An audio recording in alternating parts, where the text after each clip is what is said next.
मिनश्शैतानिर्रजीम बिस्मिल्लाहिर्रहमानिर्रहीम जज़ल्लाहुन्नास सय्यदना मुहम्मदन सल्लल्लाहु अलैहि वसल्लम व अहलुहु।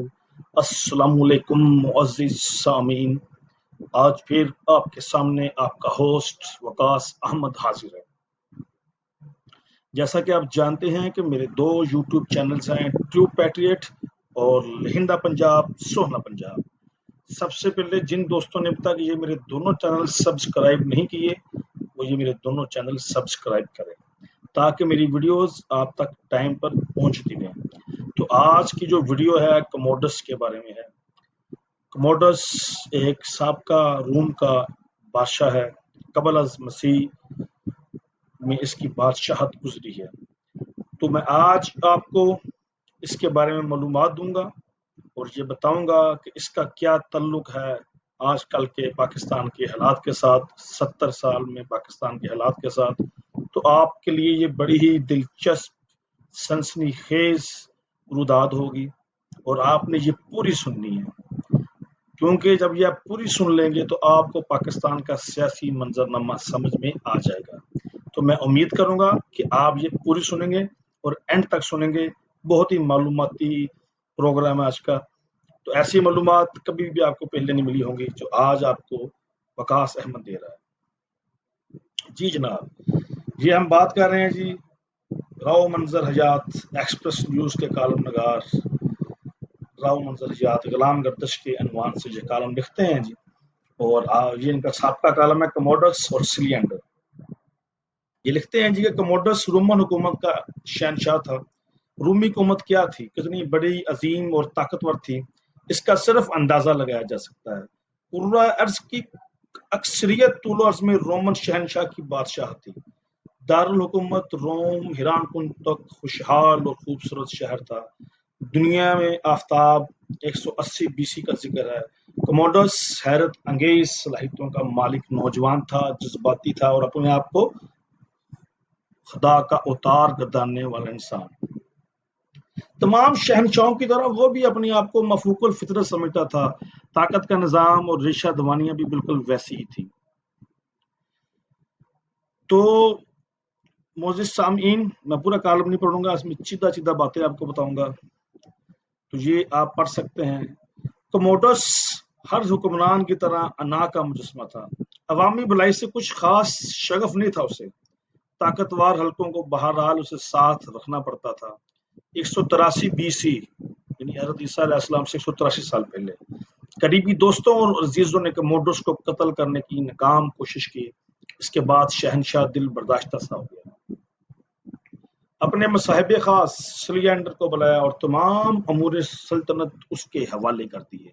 खुद घुड़सवारी, शिकार और एक कमजात लोंडी की रफाकत में जिंदगी गुजारनी शुरू कर दी। सिलियंडर इंतहाई ज़हीन शख्स था। वैसे इंसान की जिबिल्लत है, हुकूमत करना किसे पसंद नहीं आई।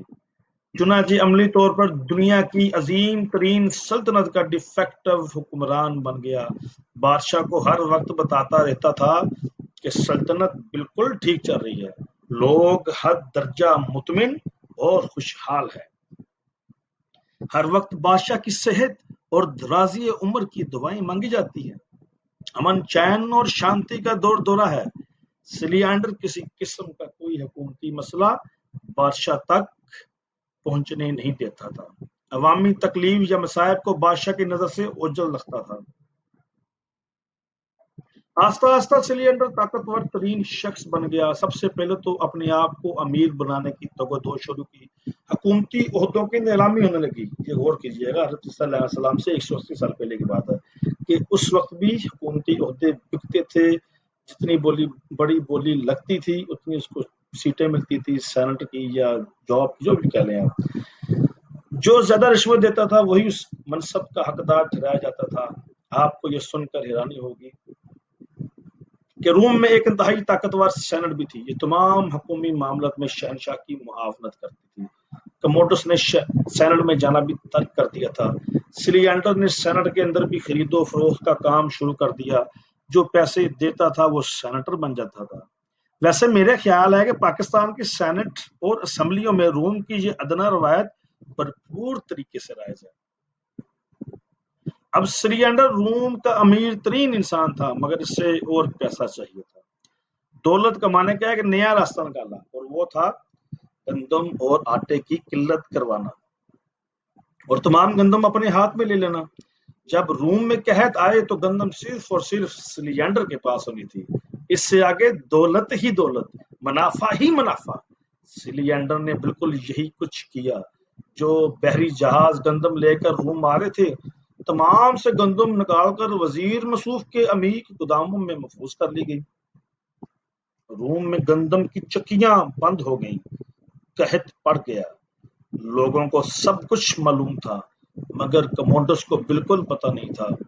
وہ عیش و عشرت میں غرق تھا۔ ایک دن فطری واقعہ ہوا۔ سلیانڈر محل کی طرف آ رہا تھا کہ لوگوں نے اسے گھیر لیا اور قتل کرنے کی کوشش کی۔ بچ کر بھاگ نکلنے میں کامیاب ہو گیا اور محل میں آ کر پناہ لے لی۔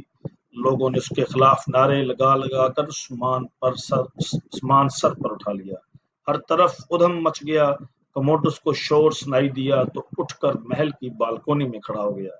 لوگوں کا سمندر آٹے کی قلت کی وجہ سے سلیانڈر کے خلاف نعرے لگا رہا تھا، اس کا سر مانگ رہا تھا۔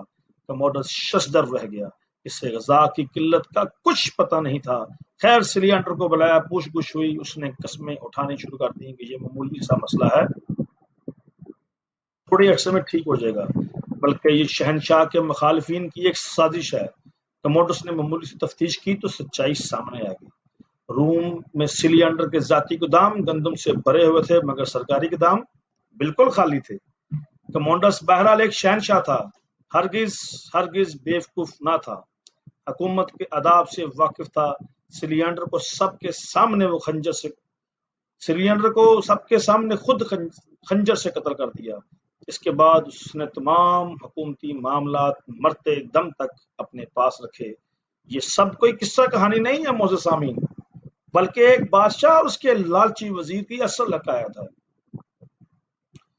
ہو سکتا ہے کہ آپ سوچ رہے ہوں کہ رومن بادشاہ اور اس کے وزیر سلیانڈر کا بھلا ہمارے سے کیا ہے تعلق، مگر گہری نظر سے دیکھا جائے تو ہمارے حالات، مزاج، طرز حکمرانی، دربار شاہی، عنایات اور الزامات کا سلسلہ 100% وہی ہے جو قدیم روم کے کموڈس کے وقت میں تھا۔ کسی بھی سیاسی وابستگی سے اٹھ کر، بلکہ اسے ٹھوکر مار کر بلا امتیاز ملک کے 73 سالہ دور کو دیکھیے۔ معزز سامعین ضرور دیکھیے گا، آپ دانتوں میں انگلیاں چبا لیں گے کہ پاکستان میں تو کموڈس بار بار روپ بدل بدل کر حکومت کرتا رہا ہے، اور سلیانڈر اور اس جیسے عیار لوگ جعلی طاقت حاصل کر کے عوام کا خون چوستے رہے ہیں۔ پاکستان کی سیاسی تاریخ پر نظر ڈالیے، آپ کموڈس کو ہر جگہ دیکھیں گے۔ 1970 کو سامنے لائیے، صدر پاکستان یحییٰ خان کی ذاتی خوابگاہ کے باہر 2 رنگ کے بلب لگے ہوئے تھے، سرخ اور سبز۔ سرخ بلب جلنے کا مطلب یہ تھا کہ بادشاہ کو ڈسٹرب نہ کیا جائے، ہاں جب سبز بلب جلے تو سٹاف اندر جا سکتا ہے۔ 1970 میں مشرقی پاکستان میں خانہ جنگی ہو رہی تھی، ہندوستان نے مغربی پاکستان پر بھی دھاوا بول دیا تھا۔ حالت جنگ میں صدر کے احکامات کی اشد ضرورت تھی، ملک کی صورتحال بگڑتی جا رہی تھی۔ ایک دن مشرقی پاکستان سے رات گئے انتہائی اہم پیغام آیا جو ملک کی سلامتی کے متعلق تھا۔ سٹاف کی کوشش تھی کہ صدر کو فوراً اطلاع کی جائے اور احکامات لیے جائیں، مگر لال بتی جل رہی تھی۔ کمرے میں یحییٰ خان اکیلے نہیں تھے، خواتین کے ہمراہ رقص و سرور کی شاندار محفل برپا تھی۔ سٹاف نے بہت کوشش کی کہ صدر سے مل کر سب کچھ بتائیں، مگر بادشاہ سخت طیش میں آ گیا، اس نے کسی کو بھی ملنے سے انکار کر دیا۔ غافل کموڈس نے ہمارے عظیم ملک کی اینٹ سے اینٹ بچا دی۔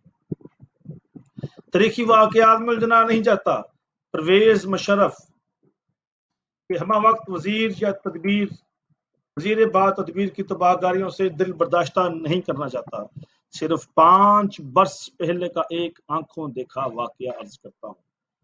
پرائم منسٹر سیکریٹریٹ کسی سرکاری کام سے گیا تو وہ بالکل خالی تھا۔ معلوم کرنے پر پتہ چلا کہ وزیر اعظم تو مہینے دفتر نہیں آتے۔ घर से काम करते हैं। खैर वजीर आजम हाउस तक जाना नामुमकिन था। इत्तेफाक से मुलाकात वजीर आजम के एक मशीर से होगी। वो शख्स इंतहाई काबल, दयानतदार और सुलझा हुआ इंसान था। मसूफ सर पकड़ कर बैठे हुए थे। परेशानी की वजह पूछी तो कहने लगे कि वजीर आजम ने तमाम हुकूमती अख्तियार वजीर खजाना के सुपुर्द कर दिए हैं। फरमाने शाही है कि कोई भी मामला हो सिर्फ और सिर्फ वजीर को पेश किया जाए। वजीर मसूफ वजीर आजम के समधी ही भी थे, यानी बादशाह के दरबारी भी थे और करीबी रिश्तेदार भी। मशीर इस बात पर परेशान थे कि हुकूमत इस तरह नहीं चल सकती। वजीर खजाना तमाम अहम काम नहीं निपटा सकता। वजीर अजम का इस तरह मुल्की मामला से ताल्लुक होना रियासत के लिए हद दर्जा खतरनाक हो सकता है। मगर वही हुआ जो बादशाह का हुक्म था। वजीर मसूफ 64 कमेटियों के चेयरमैन बन गए। इनका पारा हर वक्त चढ़ा रहता था। अफसरों की सरेआम दान टिपट करते थे। अताबे शाही के डर से लोग खामोश रहते थे। फिर वही हुआ, ताल्लुक वजीर आजम खुद भी दर बदर हो गए और वजीर मसूफ भी। आजकल लंदन में है। वैसे अजीब बात यह भी है मोज़े सामीन कि माजी करीब के कमोडस में इतनी हिम्मत भी नहीं थी कि अपने दौर के सिलियंडर को निशाने इबरत बना दिया था। वो जो बात थी ना कि जो कमोडस कमोडस असली कमोडस था, उसने सिलियंडर को सरेआम कत्ल कर दिया था। वो कह रहे हैं कि माजी करीब के कमोडस नवाज शरीफ में इतनी हिम्मत भी नहीं थी कि अपने दौर के सिलियंडर इसहाक डार को निशाने इबरत बना देता। मौजूदा हालात को परखिए, आपको रोमन कमोडस और मौजूदा सिलियंडर साफ दिखाई देंगे। शायद उनके खिताब, नाम और तरीका हुक्मरानी बिल्कुल मुख्तलिफ हो, मगर सिफात के लिहाज से हैरान कुन मुमासलत नजर आती है। चीनी के मामलात हैं। बताया जाता है कि इनकी तहकीकाती रिपोर्टें शाया करवा के वजीर आजम ने कमाल कर दिया। मगर चीनी के सिलेंडर आज भी महंगी तरीन चीनी फरोख्त कर रहे हैं। तो भाई काहे का कमाल किया प्राइम मिनिस्टर ने, कमोडस ने। बिल्कुल यही हाल आटे का है। मगर आटे का सिलेंडर हमें कह रहा है कि मसला ही कोई नहीं बादशाह। कसरे शाही तक लोगों की चीखें और आहुजारी भी नहीं पहुंचती। हाँ, एक अहम बात, सिलियंडर तो रूम का बकायदा बाशिंदा था। हमारे मौजूदा मुशीरान बेतदबीर और हुक्मरानों की अक्सरियत तो बकायदा पाकिस्तान की शहरी भी नहीं। ये तो गैर मुल्की बशिंदे हैं, वक्त आने पर बड़े आराम से भाग जाएंगे। मगर कमोडस मुश्किल में पड़ जाएगा। खुदारा मुशीराने बेतदबीर को दीवार में चिनवा दीजिए, मगर ये तो ईंटें तक खा जाएंगे। जी मुअज़्ज़िज़ सामीन, ये है आज की कहानी, ये है तारीखी पहलू और इसका बिल्कुल अक्स और बरक्स आपको पाकिस्तान की 73 साल तारीख में नजर आएगा। यहाँ किसी भी सियासी पार्टी के साथ तल्लक की बात नहीं की जा रही। हम इस मुल्क के पाकिस्तान की इस वतन अजीज की बात कर रहे हैं। किस तरह इस वतन अजीज को, इस मुमलकत खुदादात को कमोडस और सिलियंडरों ने लूटा है। खुदा रज जाग चाहिए, सोई हुई कौम जाग जा। उम्मीद करता हूँ आपको मेरा ये आज का प्रोग्राम जरूर पसंद आया होगा और आपने जरूर अपनी कीमती राय का इजहार करना है। शुक्रिया। या हयो या